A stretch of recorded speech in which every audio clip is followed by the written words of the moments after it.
여러분 교재 544페이지입니다. 544페이지 오세요. 544페이지 오셔서 05번에 건축물의 높이 제한 나와 있습니까? 네, 건축물의 높이 제한. 수험생들이 가장 어려워하는 부분이죠. 어려워하는 부분이고 싫어하지만 꼭 해야 되죠. 네, 건축물의 높이 제한입니다. 별표를 아무튼 해두시고요. 건축법상 건축물의 높이 제한 방법은 두 가지가 있어요. 두 가지 방법이 있는데 2번 봅니다. 큰 2번에 가로 구역 안에서 높이 제한 방법이 있습니다. 가로 구역 안에서 높이 제한 방법이 있고, 그 다음에 3번 545페이지 오른쪽이죠. 3번에 1조건 확보를 위한 높이 제한 방법이 있습니다. 두 가지가 있죠. 네. 자, 가로 구역 안에서 건축물의 높이 제한 방법을 설명을 듣고 교재를 보시는 게 좋아요. 제가 교재는 꼭 필기 대신에 읽어드리고 체크해 드릴게요. 그래서 설명만 듣는 게 좋습니다. 건축법상 건축물 높이 제한 방법. 오늘 마지막 테마예요. 건축법상 높이 제한입니다. 좀 넓게 보세요. 높이 제한. 건축법상 건축물의 높이 제한 방법은 대표적으로 이제 두 가지가 있죠. 두 가지가 있는데, 우리 국토교육법에서는 고도지구에 의해서 높이 제한할 수도 있고, 용적률에 의해서 높이 제한할 수도 있고, 네. 그 다음에 또 건축법에서는 뭐죠? 높이 제한 방법 두 가지가 있습니다. 첫 번째가 가로구역입니다. 가로구역 단위로 높이를 제한하는 방법이 있습니다. 이 통째로 이해하면서 외워버려요. 제일 쉬워요. 이해하면 너무 쉬워진다는 거죠. 가로구역이 뭐냐면은 길가자, 거리가자입니다. 길로자. 그렇죠? 두 개 다 길, 도로예요, 도로. 그래서 가로구역이란 이게 도로입니다, 도로. 이게 도로죠. 이것도 도로예요. 그럼 우리 시가지는 바둑판처럼 도로로 구획되잖아요. 이렇게 사방이 도로로 둘러싸인 이 부분을 무엇이라고 합니까? 이것을 가로구역이라고 부르는 거야. 그럼 우리 신도시에 가면은 계획도시이기 때문에 전부 바둑판처럼 도로로 도시 공간이 구획되어 있거든. 이렇게 도로로 둘러싸여져 있는 부분을 무엇이라고 합니까? 가로구역이라고 하고 시작합니다, 이제. 원칙적으로 허가권자는 우리 평택시장이 건축허가권자잖아요. 서울 강남은 강남구청장이 건축허가권자나, 허가권자는 가로구역별 건축물의 높이를 지정하여 공고할 수 있어요. 그러면은 평택시 가로구역 안에서 건축물의 높이는 평택시에서 이 가로구역별 건축물의 높이를, 가로구역 단위로 건축물의 높이를 지정하여서 공고할 수 있다는 거지. 그러면은 이 가로구역 안에서 건축물의 높이가 50m라고 평택시에서 지정하여 공고해버리면은 이 가로구역 안에 모든 대지 소유자는 평택시장에 건축허가 신청할 때 평택시에서 최고 높이를 50m로 지정해서 공고해버리면은 이 가로구역 안에 모든 대지 소유자가 건축허가 신청할 때는 지정 공고된 50m 이하로 높이 제한을 받는 거야. 너무 쉽잖아요. 가로구역별 건축물 높이를 허가권자가 지정하여 공고할 수 있고, 지정 공고된 높이 이하로 높이 제한을 한다 이 말입니다. 여기에 대해서 특례를 세 가지 허용해. 세 가지 특례를 통째로 누가 이혼해야 싸움이라고. 이거 하나씩 보면 안 돼. 그래서 교재를 가끔 보더라도 통째로 이걸 볼 수 있으면 안목 넓게 봐요, 넓게. 그래서 가로구역 안에서 건축물 높이에 대한 특례가 허용되는 게 세 가지입니다. 이걸 말하는 연습을 하시면 수험 준비 완벽한 거야. 교재를 보면 그 세 개가 안 보이잖아요. 첫 번째, 최고 높이를 50m로 지정 공고했지만 건축물의 용도나 형태 등에 따라서 그 높이를 완화하여 적용해 줄 수 있다, 없다? 있다. 완화 적용이 가능해요. 특례로서 완화 적용해 줄 수 있다. 그러니까 50m로 지정 공고했지만 평택시 건축위원회의 심의를 거쳐서 55m, 60m까지 그 높이를 완화 적용할 수 있다, 없다? 있다. 그 다음에 두 번째는 같은 가로구역인데 봐요. 같은 가로구역인데 왼쪽은 50m, 오른쪽은 30m. 같은 동일한 가로구역 안에서 서로 다른 높이를, 서로 상다를 서로 다른 높이, 상이한 높이를 지정하여 공고할 수 있다, 없다? 있다. 상이한 높이를 지정하여 공고할 수 있다는 거죠. 같은 가로구역이어도 높이 제한을 다르게 할 수 있는 특례가 허용된다. 그 다음에 세 번째는 이게 중요해요. 단독 출제된 적도 있었어. 거의 다 못 찾습니다. 특별시 광역시 지역에서 도시 관리를 위해서 특히 필요하면 가로구역별 건축 높이를 허가권자가 지정 공고하는 게 원칙이지만 특별시 광역시 지역에서는 특별시 광역시 조례로 가로구역별 건축물 높이를 정하여 조례로 정한 높이를 초과할 수 없도록 높이 제한을 할 수도 있다는 거죠. 그러면은 가로구역별 건축물의 높이 제한을 조례로 할 수 있는 것은 그것을 맞게 짝진 것은 특별시 광역시에서만 허용되는 거예요. 이게 전부예요. 그러면은 544페이지, 545페이지 두 페이지를 하나로 묶으면 이게 핵심 내용 이것뿐이에요. 이거. 한번 보시죠. 544페이지 제일 밑에 가로구역에서 건축물의 높이 제한 1번 높이의 지정권자 읽어볼게요. 줄 것입니다. 허가권자는 이 자체가 시험 문제에 나와요. 지문이. 허가권자는 가로는 건너뜁니다. 가로구역을 단위로 하여 가로 잘 건너뛰었습니까? 허가권자는 가로구역을 단위로 하여 저 뒤에 건축물의 높이를 지정하여 공고할 수 있다. 이게 원칙이에요. 밑에 원칙. 허가권자는 가로구역을 단위로 하여 건축물의 높이를 지정하여 공고할 수 있다. 대통령령이 정하는 기준과 절차에 따라서 건축물 높이를 지정하여 공고할 수 있어요. 네, 다만 동그라미 이게 이제 특례입니다. 허가권자는 출거죠. 가로구역의 높이를 완화 적용할 필요가 있다고 판단되는 대지에 대해서는 그 밑에 출거죠. 건축위원회의 심의에 있어서 그 높이를 완화 적용할 수 있다 없다? 있다. 이게 특례 1번이야. 특 1번. 그 다음에 특례 2번이 숨어 있어. 545페이지 제일 위에 박스 봐요. 545페이지 맨 위에 박스 안에 동그라미 3번 별표. 이게 특례 2번이에요. 출거죠. 허가권자는 가로구역에서 건축물의 용도나 형태에 따라서 건축물 높이를 같은 가로구역이지만 건축물 높이를 다르게 정할 수 있다 없다? 있다. 그럼 시험 문제 이렇게 나와요. 허가권자는 같은 가로구역에서는 건축물 높이를 서로 다르게 정할 수 없다. O 묻겠습니까? X잖아. 예를 들면 그렇게 나와요. 알면 너무 쉽다는 거죠. 2번 내로입니다. 특례 3번 별표하시고 특별시장, 광역시장은 도시관리를 위해서 특히 필요하면 가로구역별 건축 높이를 특별시, 광역시 조례로 가로구역별 건축 높이를 정할 수 있다 없다? 있다. 그래서 도시관리를 위해서 특히 필요한 경우 가로구역별 건축 높이를 조례로 정할 수 있는 대상은 특별시, 광역시에서는 가능해요.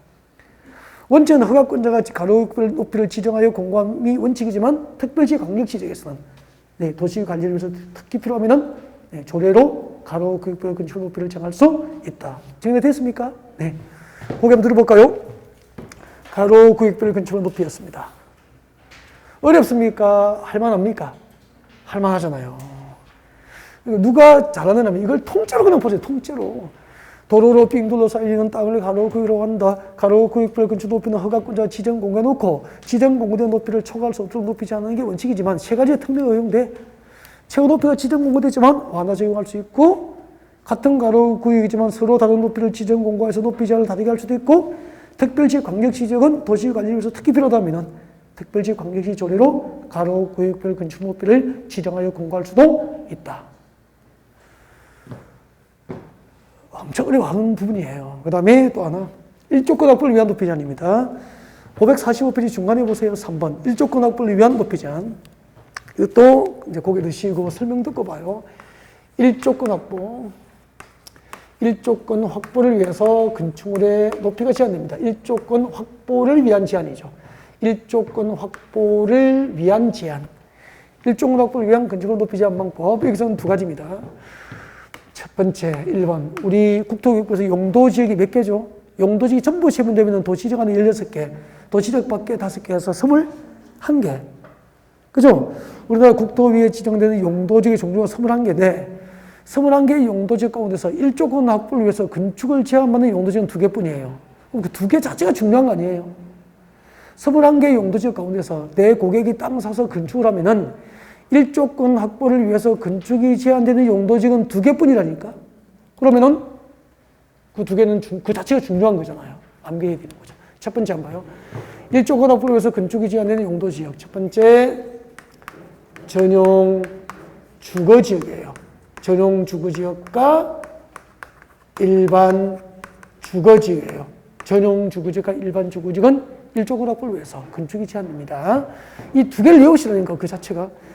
21개의 용도지역 가운데서 일조건학법에서 건축 제한을 받는 용도지역은 전용 주거지역과 일반 주거지역뿐이니까.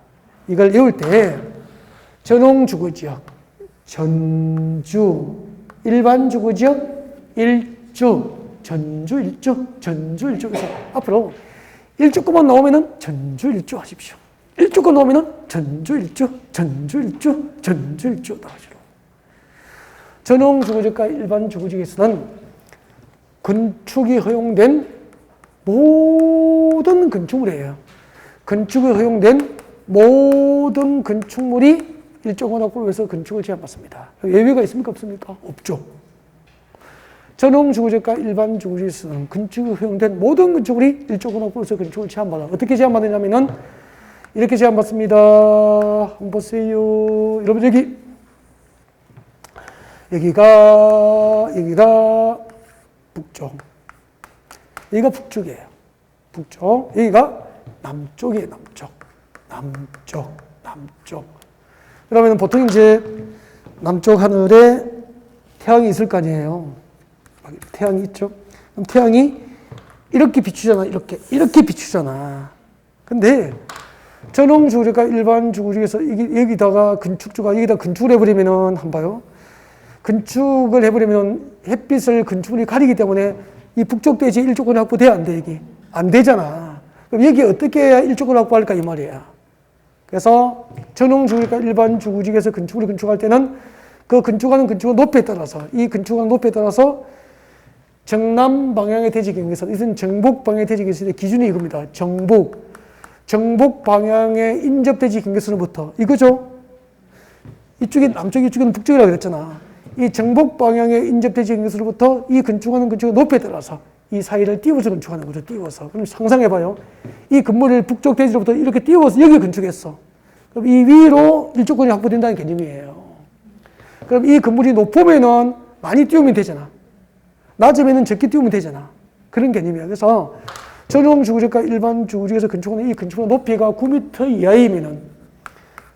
이하이면은 정북 방향의 인접 대지로부터 1.5m 이상을 띄웁니다. 이 사이를 1.5m 이상을 띄워야 되고 9m를 초과하면은 전용 주거지역과 일반 주거지역에 건축하는 건축물 높이가 9m를 초과하면은 해당 건축물 높이의 2분의 1.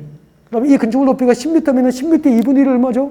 5m 이상. 그러니까 5m 이상을 띄워서 건축하면 되는 거죠. 만약에 이 건물의 높이가 10m면은 해당 건축물 높이의 2분의 1, 5m 이상을 북쪽 대지로부터 띄워서 건축해야 되는 거죠. 그럼 여기 정북 방향의 대지로부터 5m 사이에는 건축할 수 없어. 없는 거예요. 그러면은 돈 주고 샀지만 건축을 못 하는 거 그만큼. 5m를 띄워놓고 건축해야 된다고. 원리 아시겠습니까? 그래서 시험 이렇게 나와요. 여기 보고 대답해 보세요. 준주거지역에서는 건축이 허용된 모든 건축물은 그 건축하는 건축의 높이에 따라서 정북 방향의 인접대지 경계선으로부터 일정 거리를 띄워서 건축해야 한다. 오 믿겠습니까? X. 준주거지역은 아니잖아. 예를 들면 그런 식이라니까. 그러니까 일조건만 나오면은 전용 주거지역과 일반 주거지역만 일조건 확보를 위해서 건축 제한을 받는다고 외우고 계시면 답을 찾잖아요. 그래서 또 이렇게 나와. 제3종 일반 주거지역에서는 제3종 일반 주거지역도 이렇게 들어가죠. 제3종 일반 주거지역에서는 건축에 허용된 모든 건축물을 정남 방향의 인접대지 경계선으로부터 건축하는 건축의 높이에 따라서 일정한 거리를 띄워야 한다. 오 믿겠습니까? X는 정남입니까? 정북입니까? 정북. 그러니까 상당 편대를 기억해야 돼. 일조권 나오면은 전조 일조 모든 건축물 정북 방향. 그러면은 되게 답 찬단 말이야. 이해가 되죠? 그 다음에 또 하나가 있어. 공동주택은 일조권 확보를 위해서 건축 제한을 받아요. 공동주택은 일조권 확보를 위해서 건축 제한 받습니다. 공동주택은 일조권 확보를 위해서 건축 제한을 받습니다. 547페이지. 547페이지 보면은 공동주택 나와 있습니까? 큰 2번의 공동주택을 별표해 주세요. 547페이지 큰 2번에 공동주택을 별표해 두시고 저를 보실까요? 건축법상 공동주택에는 무엇이 있죠? 건축법상 공동주택에는 우리 이렇게 왔잖아. 1월 달에 연, 다, 기 그렇게 왔죠. 공동주택, 연, 다, 기. 건축법상 공동주택으로 용도가 부여된 건축물은 아파트, 연립, 다세대, 기숙사. 아파트, 연립, 다세대, 기숙사는 건축법상 공동주택이고요. 이 공동주택으로 용도가 분리된 건축물은 건축법상 일조권 확보를 위한 건축자를 받게 되는 거예요. 단, 중심 상업지역, 중상, 일반 상업지역에 건축하는 공동주택은 일조권 확보 대상에서 제외. 이게 재작년에 또 시험 나온 거죠. 중심 상업지역과 일반 상업지역에서는 공동주택도 일조권 확보를 위한 건축 제한을 받습니까? 제외됩니까? 제외. 공동주택은 일조권 확보를 위한 건축 제한을 받지만 중심 상업지역과 일반 상업지역에서는 제외. 그렇게 됩니다. 그러면은 다시 봐요. 다시 한번 보세요. 이 두 개 다 1번, 2번이니까 제목이 일조권 확보 여기에 걸리잖아. 그러면 이렇게 되는 거죠. 일조권 확보를 위한 건축 제한을 받는 것은 전용 주거지역과 일반 주거지역에 땅 사면은 모든 건축물이 일조권 확보를 위해서 건축 제한을 받고, 그 다음에 건축하는 건축물의 용도가 공동주택이면 일조권 확보를 위해서 건축 제한을 받게 되는 거예요. 단 공동주택이지만 중심 상업지역과 일반 상업지역에 건축하는 것은 일조권 확보 대상입니까? 제외입니까? 제외. 그럼 봐요. 건축물을 건축하는 용도지역이 전용 주거지역과 일반 주거지역 여기에 해당하거나 아니면 건축하는 건축물의 용도가 공동주택에 해당하면 둘 중 한 개에 해당하면 건축법상 일조권 확보를 위한 건축 제한 대상이 되는 거예요. 단 공동주택인데 중심 상업지역과 일반 상업지역은 포함입니까? 제외입니까? 제외. 그렇게 되는 거라고. 그럼 문제 낼게요. 문제 냅니다. 여러분이 한번 봐요. 제가 넓게 보라고 하잖아 자꾸.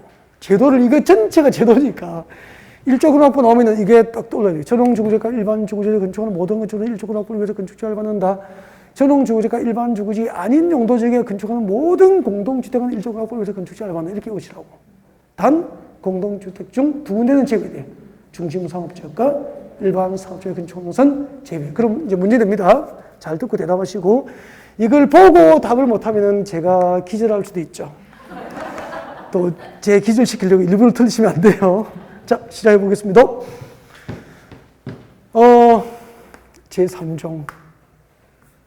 제3종 일반 주거지역에 건축하는 제3종 일반 주거지역에 건축 허용된 공용 건축물.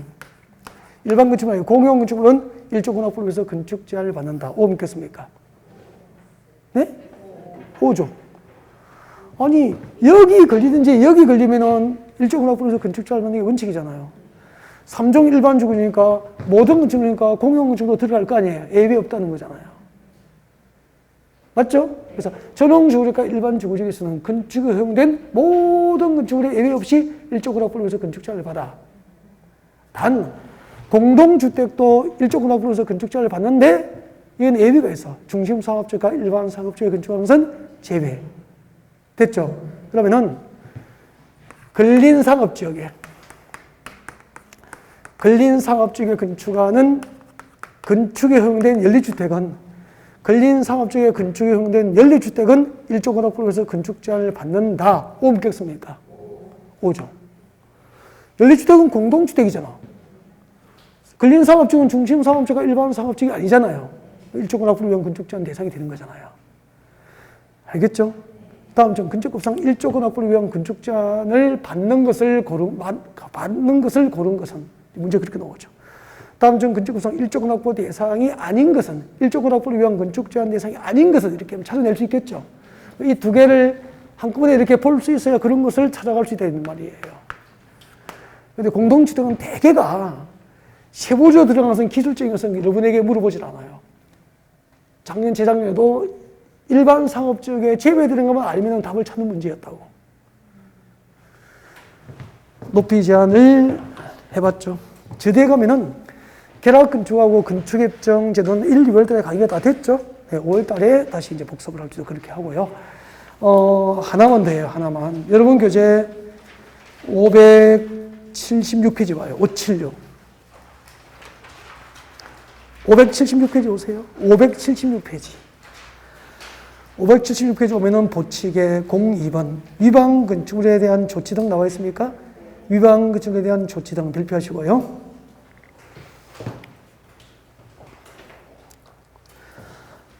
자, 허가권자는 줄 것입니다. 이 법 또는 이 법에 따른 명령과 처분에 위배되는 대지나 건축물까지 줄 거예요. 이 법은 건축법이죠. 건축법과 건축법상 명령과 처분에 위반되는 대지나 건축물은 한마디로 뭐죠? 위반 건축물이 되는 거야. 건축법이나 건축법에 따른 명령과 처분을 위반한 대지나 건축물을 위반 건축물이라고 그래요. 이 위반 건축물에 대해서는 건축법상 어떤 조치를 할 수 있을까? 그 두 번째 줄입니다. 허가 또는 승인을 취소 줄 거예요. 동그라미 1번. 허가 또는 승인을 취소, 동그라미 1번. 그 다음에 그 밑에 줄에, 그 밑에 세 번째 줄 끝에 공사 중지를 명 줄 것이고, 동그라미 2번. 그리고 그 밑에 네 번째 줄에 건축물의 해체, 개축, 정축, 수선, 용도 변경, 사용 금지 등, 동그라미 3번. 그리고 577페이지입니다. 577페이지에 제일 위에 두 번째 줄 끝죠? 다른 법령에 따른 영업이나 그 밖의 행위 허가 중지를 요청까지 줄 거예요. 요청까지. 동그라미 4번. 그래서 건축법상 위반 건축물에 대한 조치는 몇 개가 가능하죠? 4개. 4개를 통째에 오해 의미가 있는 거예요. 공사 중지, 허가 승인을 취소할 수 있다. 공사 중지를 명령할 수 있다. 건축물의 해체 등을 명할 수 있다. 그리고 다른 법령에 의한 영업 등 허가 중지 요청을 할 수 있다. 고개 들어보시면 정리해 보겠습니다. 봐주세요. 여러분.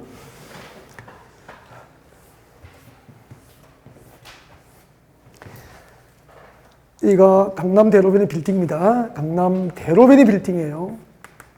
50층 빌딩입니다. 50층 빌딩이죠. 50층 빌딩이고 한 층당 임대 수입이 연간 10억이에요. 10억. 한 층당 임대 수입이 연간 10억이라니까요. 별 놀라시지 않으시네요. 저러고 계신 거예요? 좀 놀라야죠. 아니, 강남의 50층 빌딩인데 한 층당 연간 임대 수입만 10억이라니까? 그렇죠. 그래서 건축주가 불법으로 2개 층을 증축을 합니다. 그때부터 불법으로 증축했으니까 이 건물을 우리 무엇으로 부릅니까? 위반 건축물이라고 하는 거야. 이 위반 건축에 대해서는 건축법상 자, 이런 조치를 할 수 있죠. 같이 허가 승인을 뭐 할 수 있죠? 취소. 건축가 취소해 볼 수 있어. 허가 승인 취소할 수 있어요. 그 다음에 불법으로 증축하는 과정이었어. 그러면 계속 하라고 해야 됩니까? 공사 중지를 명합니까? 두 번째, 공사 중지를 명할 수 있어. 그 다음에 불법으로 증축이 끝난 상태라. 불법으로 증축이 끝났는데 공사 중지 요청에 아무 소용이 없는 거잖아요. 그럴 때는 뭐 한다고요? 해당 건축물의 해체, 사용 중지 등을 요청할 수 있다 이 말이라. 그 다음에 네 번째는 이 불법으로 증축된 이 건축물에 대해서 건축법과 기타 관계 법령에 관한 영업 등 행위 허가 중지를 영업 허가 내주지 말라고 영업 등 행위 허가 중지를 요청할 수도 있다. 중지를 요청할 수도 있다. 그런 얘기예요. 근데 이 불법으로 증축을 2개를 했는데 해체 명령하면은 여러분이 건축주라면은 바로 해체하겠습니까? 버팁니까? 버티면은 1년에 한 층당 임대 수입이 10억씩 20억이니까 버티겠죠. 그래서 해체 명령하면은 네, 버팁니다. 버티면은 뭐 하죠? 과태료 물립니다. 구청에서 과태료 통지서가 와요. 그래서 이제 과태료 통지서 우리가 긴장하고 봉투를 열어보겠죠. 열어보니까 과태료 500만 원이래. 그러면 돌아와서 막 웃어요. 키키키 500이래. 이렇게 해서 500을 냅니다. 과태료 한번 냈죠. 과태료는 거듭 부과를 할 수 있을까 없을까? 못해요. 한 번밖에 부과를 못하는 거예요. 이 행정 질서이기 때문에 한 번만 부과합니다. 그러면 이제 과태료 500 내고 계속 연간 수입을 20억씩이니까 버티겠죠.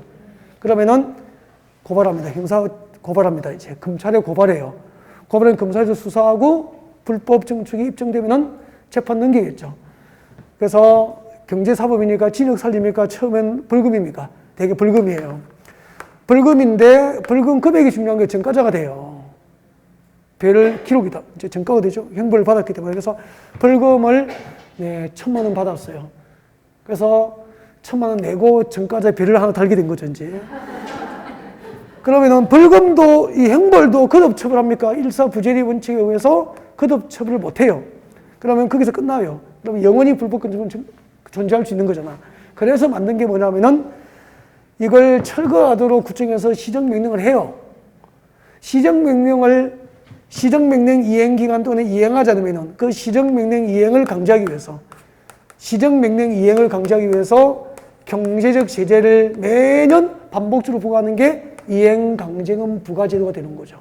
그래서 위반 건축물은 건축물의 해체 등 시정명령을 이행하지 않으면 이행강제금 부과 대상이 되는 거예요. 이행강제금도 시험에 자주 나오거든요. 이거 하고 마무리하겠습니다. 이행강제금 보세요. 577페이지.